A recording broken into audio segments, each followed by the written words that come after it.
अस्सलामुअलैकुम। Welcome back to my YouTube channel. आज की इस वीडियो में हम पढ़ेंगे डिसेंडिंग थोरेसिक अयोटा को। हमने अयोटा को 4 मेन पार्ट्स में डिवाइड किया था: ascending aorta, arch of aorta, descending aorta और एब्डोमिनल अयोटा।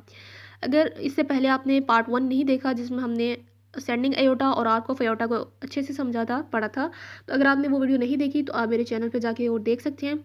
आज की इस वीडियो में हम डिसेंडिंग अयोटा और एब्डोमिनल अयोटा को पढ़ेंगे और फिर हम पल्मोनरी टर्म को पढ़ेंगे। तो लेट स्टार्ट। तो डिसेंडिंग थोरेसिक अयोटा की अगर लोकेशन देखें तो ये होता है पोस्टीरियर मेडिएस्टिनम में। मेडिएस्टिनम हमारे पास क्या होती है? स्पेस बिटवीन टू लंग्स, और इसको डिवाइड किया जाता है एंगल ऑफ लुईस यानी स्टर्नल एंगल पे, सुपीरियर मेडिएस्टिनम में और इंफीरियर मेडिएस्टिनम में। इंफीरियर मेडिएस्टिनम को फर्दर डिवाइड किया जाता है एंटीरियर मेडिएस्टिनम में, मिडल मेडिएस्टिनम में और पोस्टीरियर मेडिएस्टिनम में। तो डिसेंडिंग थोरेसिक अयोटा हमें कहाँ नजर आएगा? पोस्टीरियर मेडिएस्टिनम में। It begins as the continuation of the arc of aorta on the left side of the lower border of the body of four thoracic vertebrae that is opposite to the sternal angle.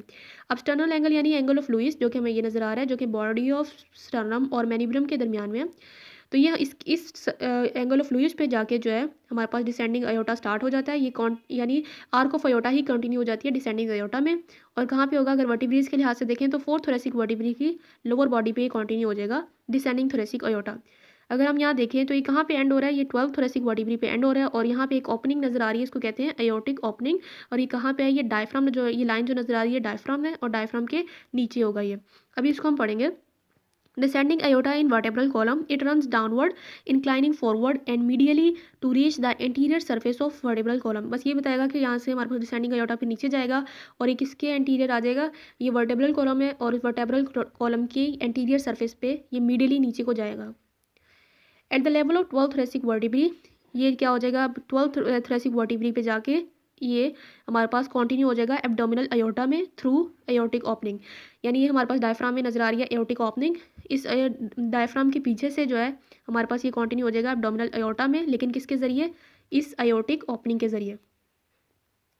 Next हम देखते हैं branches को। तो इसके हमारे पास posterior intercostal arteries, subcostal arteries, pericardial arteries, oesophageal arteries and bronchial arteries इसकी main arteries हैं, ब्रांचेज हैं। ये जो हमारे पास पेरिकार्डियल आर्टरी जो है ये सप्लाई करेगी पेरिकार्डियम को, इसोफेजियल आर्टरी सप्लाई करेगी इसोफेगस को, ब्रोंकियल आर्टरी सप्लाई करेगी ब्रोंकाई को। और ये तीनों क्या हैं? स्मॉल ब्रांचेज हैं। जबकि जो लार्ज ब्रांचेज हैं यानी जो बड़ी ब्रांचेज हैं वो कौन सी हैं? पोस्टीरियर इंटरकोस्टल आर्टरीज जो हैं वो सप्लाई करती हैं लोअर 9 इंटरकोस्टल स्पेसिस को। इंटरकोस्टल स्पेसिस हमारे पास दो रिब्स के दरमियान में स्पेस होती है। तो जो लोअर 9 इंटरकोस्टल स्पेसिस हैं उनको कौन सप्लाई उनको आर्टीरियल सप्लाई मिलता है इन पोस्टीरियर इंटरकोस्टल आर्टरीज से, जो कि किसकी ब्रांच है? डिसेंडिंग थोरेसिक अयोटा की। फिर हमारे पास है सबकोस्टल आर्टरीज। सबकोस्टल आर्टरीज जो है हमें ये नज़र आ रही है, ये 12th रिब पे जो है हमें यहाँ से ओरिजिनेट हो रही हैं और हर साइड से यानी इस साइड से भी और इस साइड से भी। तो ये हमारे पास फिर यहाँ से 12th रिब से स्टार्ट होने के बाद ये एंटर हो जाएगी एब्डोमिनल वॉल में, क्योंकि इसके बाद एब्डोमिन स्टार्ट हो जाएगा तो उसके एब्डोमिनल वॉल में ये एंटर हो जाएगी। Posterior intercostal arteries branch off to the lower 9 intercostal spaces on each side, ये हमें नज़र आ रही है पोस्टीरियर इंटरकोस्टल आर्टरीज। और उसके अलावा दूसरी है subcostal arteries arise on each side and run along the lower border of the 12th rib to enter the abdominal wall. अब यहाँ से ये स्टार्ट होगी और उसके बाद ये एब्डोमिनल वॉल में एंटर हो जाएगी।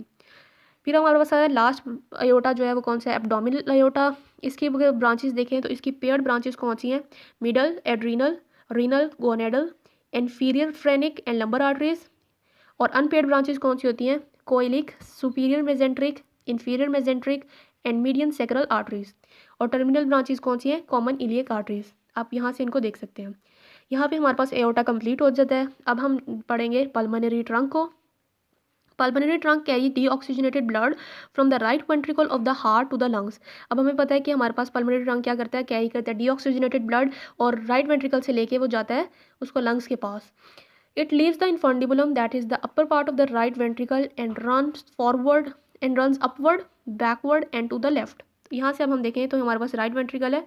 राइट वेंट्रिकल के इस पार्ट को हम इनफंडिबुलम बोलते हैं, जिसको हमने राइट वेंट्रिकल में डिटेल से पढ़ा था। तो यहाँ पे क्या करेगा ये हमारे पास इट लीव्स यानी ये हमारे पास पल्मोनरी ट्रंक जो है राइट वेंट्रिकल को यहाँ पे लीव करेगा और फिर ये क्या करेगा? अपवर्ड और बैकवर्ड जाएगा और लेफ्ट साइड पे जाएगा।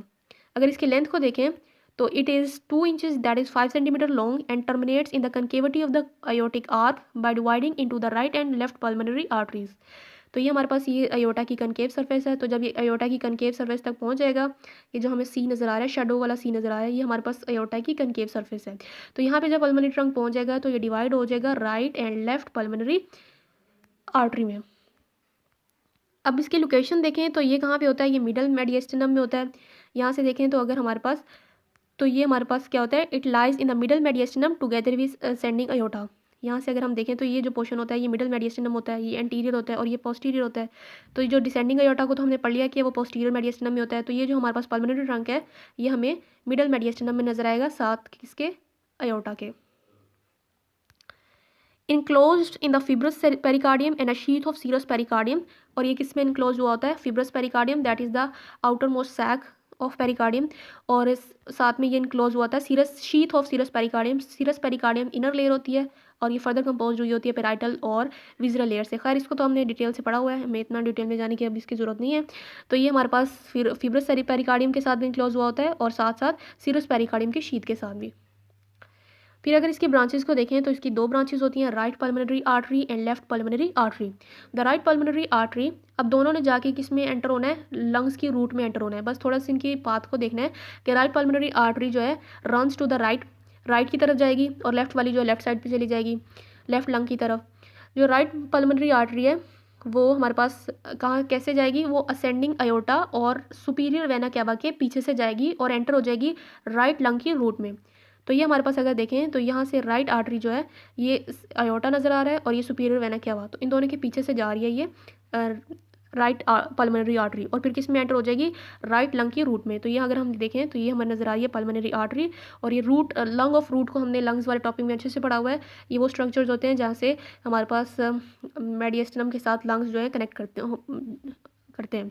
ठीक है, तो यहाँ से हमारे पास ये रूट ऑफ लंग में एंटर होगी राइट पल्मोनरी आर्टरी। जबकि अगर लेफ़्ट को देखें तो लेफ़्ट वाली जो है हमारे पास डिसेंडिंग अयोटा के फ्रंट से आगे जाएगी, यानी डिसेंडिंग, और it runs to the left in front of the descending aorta to enter the root of left lung. ये हमें नज़र आ रही है लेफ्ट लंग, डिसेंडिंग अयोटा जो कि नीचे को मूव कर रही है। यहाँ से अगर हम देखें तो ये रेड लाइन नीचे जा रही है, तो ये क्या है, डिसेंडिंग अयोटा। और ये ब्लू लाइन, यानी जो ये ब्लू ये नज़र आ रहा है, ये हमारे पास लेफ्ट पल्मोनरी आर्टरी है। तो ये left pulmonary artery descending aorta के फ्रंट पे यानी उसके आगे है और ये फिर जाके एंटर हो जाएगी लेफ्ट लंग की रूट में। तो यहाँ से हम देख सकते हैं कि किस तरह ये इस तरह एंटर हो जाएगी। नेक्स्ट हमारे पास है लिगामेंटम आर्टरियोसम, ये बहुत इंपॉर्टेंट है। अ फाइब्रस बैंड, ये फाइब्रस बैंड है जो कि कनेक्ट करता है bifurcation of pulmonary trunk. Bifurcation समझते हैं ना, जिसमें यानी पल्मोनरी ट्रंक का वो हिस्सा जिसमें पल्मोनरी ट्रंक दो डिवाइड हो जाता है पल्मोनरी आर्टरी में, यानी राइट और लेफ्ट पल्मोनरी आर्टरी में जहाँ पे पल्मोनरी ट्रंक डिवाइड हो जाता है उसको कहते हैं बाइफर्केशन हुई है पल्मोनरी ट्रंक की। तो ये लिगामेंटम आर्टरियोसम यानी एक जो फाइब्रस बैंड है वो क्या कनेक्ट करता है पल्मोनरी ट्रंक को lower concave surface of the aortic arch से। तो ये हमारे पास क्या है, बाइफर्केशन है पल्मोनरी ट्रंक की, और ये हमारे पास जो अयोटा की लोअर कनकेव सरफेस है।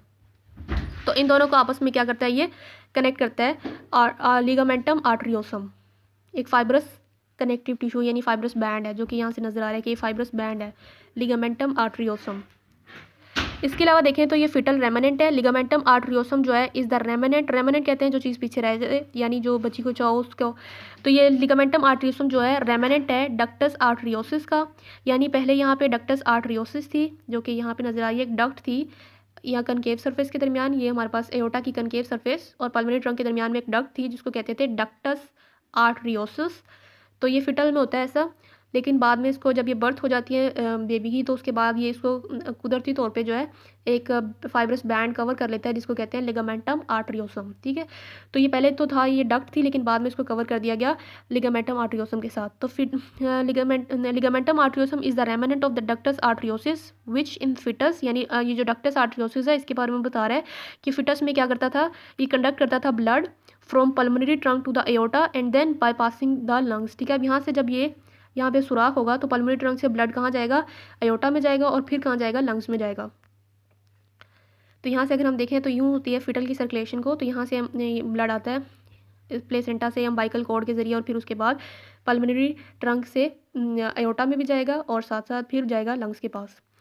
तो अभी इसको नहीं पढ़ना, इसको हम एम्ब्रियोलॉजी में डिटेल से पढ़ेंगे। लेफ़्ट रिकरेंट लेरेंजियल नर्व, तो हमारे पास ये देखें यहाँ पे एक लेफ़्ट रिकरेंट लेरेंजियल नर्व है जो कि ऐसे लग रहा है कि हुक हुई हुई है. It hooks around the lower border of the ductus which closes after birth. जो हमारे पास ये डक्टस है यानी जो कि हमने आर्ट्रियोसिस डक्टस को भी पढ़ा है, जिसके ज़रिए से जो lower concave surface of the aorta और पल्मोनरी ट्रंक के दरमियान में हमने जो डक्ट पढ़ी है, तो वहाँ पे ये हुक हुई होती है left recurrent laryngeal nerve. Surgical ligation of ductus, should it remain patent, aortic blood will enter the pulmonary circulation. Surgical ligation of the ductus is then necessary and surgeons must take care to preserve the left recurrent laryngeal nerve. अब इसको हम यहाँ पे क्यों पढ़ रहे हैं left recurrent laryngeal nerve को? क्योंकि अगर ये हमारे पास जो सुराख है यानी ये डक्टस आर्ट्रियोसिस जो है, अगर बर्थ के बाद ये ओपन ही रहेगा तो उसका फिर हमें नुकसान ये होगा कि जो ब्लड है वो अयोटा में चला जाएगा.